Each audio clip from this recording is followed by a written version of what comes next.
The Norwegian heavy water sabotage. This was a series of actions undertaken by the Norwegian sabotagers during World War II to prevent the German nuclear energy project from acquiring heavy water. This could have been used by the Nazis to produce nuclear weapons. In 1934, Norsk Hydro built the first commercial plant capable of producing heavy water as a byproduct of fertilizer production. During World War II, the Allies decided to remove the heavy water supply and destroy the heavy water plant in order to inhibit the Nazi development of nuclear weapons. The Allies remained concerned that the occupation forces would use the facility to produce more heavy water for their weapons program. Between 1940 and 1944, a sequence of sabotage actions by the Norwegian resistance movement as well as Allied bombing ensured the destruction of the plant. These operations, codenamed Grouse, Freshman, and Gunnerside, finally managed to knock the plant out of production in early 1943. In Operation Grouse, the British Special Operations Executive successfully placed 4 Norwegian nationals as an advance team in the region of Hardanger Plateau above the plant in October 1942. The unsuccessful Operation Freshman was mounted the following month by British paratroopers. They were to rendezvous with the Norwegians of Operation Grouse and proceed to Denmark.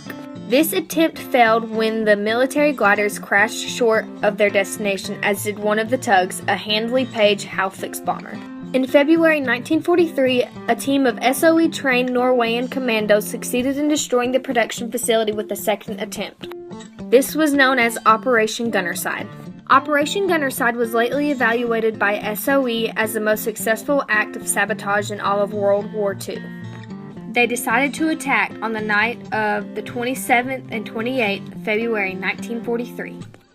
In the intervening months after the failed Operation Freshman, security had become somewhat slacker. The lights in the minefield remained in place, but the guards had become complacent. Using the information obtained about the plant layout, the teams found and followed a single rail line into the plant area without being detected by any of the guard force. After the teams were clear of the plant, the explosives were set off. The heavy water chambers were destroyed, as was almost 120 gallons of heavy water stored on site. The Germans launched an extensive search operation for the commandos but did not find any of them. Some escaped to Sweden, some to Oslo, and few remained in the general region. Although the operation was deemed to be a success, the Germans were able, over several months, to repair some of the damage and restart production of heavy water in April 1943. SOE considered conducting another raid on the plant but dropped the idea as too difficult. In November 1943, the U.S. Army Air Forces were given the mission to conduct a series of bombing raids on the plant. Although only about 1 in 7 of the bombs dropped actually hit the plant, these raids resulted in extensive damage to the plant. Eventually, the Germans decided to halt heavy water operations at the Norsk Hydro plant and to move the supply of heavy water on hand to Germany. Planning and execution of the move was conducted with very tight security. One phase of the movement required railway cars carrying the heavy water to transit Lake Teenshoe by a ferry. Holland learned of this plan to move the heavy water and began planning another sabotage operation. He eventually decided that the phase involving the ferry was probably his best opportunity.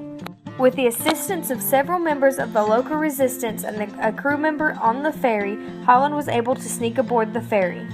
Once on the ferry, he placed plastic explosives next to the keel to be set off by 2 alarm clocks on fuses. On February 20th, 1944, soon after leaving its docks, the SF Hydro sank into one of the deepest parts of the lakes after the explosives ripped holes in its keel. The mission of the various teams sent to Norway was called a complete success. The German heavy water development program was finally stopped. Holland eventually escaped back to England after several narrow escapes from the Gestapo. For his actions in the raids, he was awarded the War Cross with Sword. This was Norway's highest decoration for gallantry.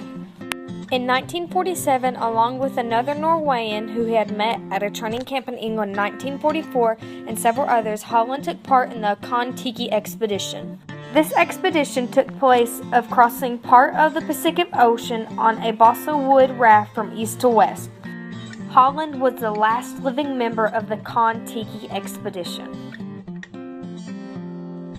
There is a movie based off this historical event called The Heroes of Telemark. The Norwegian heavy water sabotage is a very important moment in history. The Norwegian heavy water sabotage.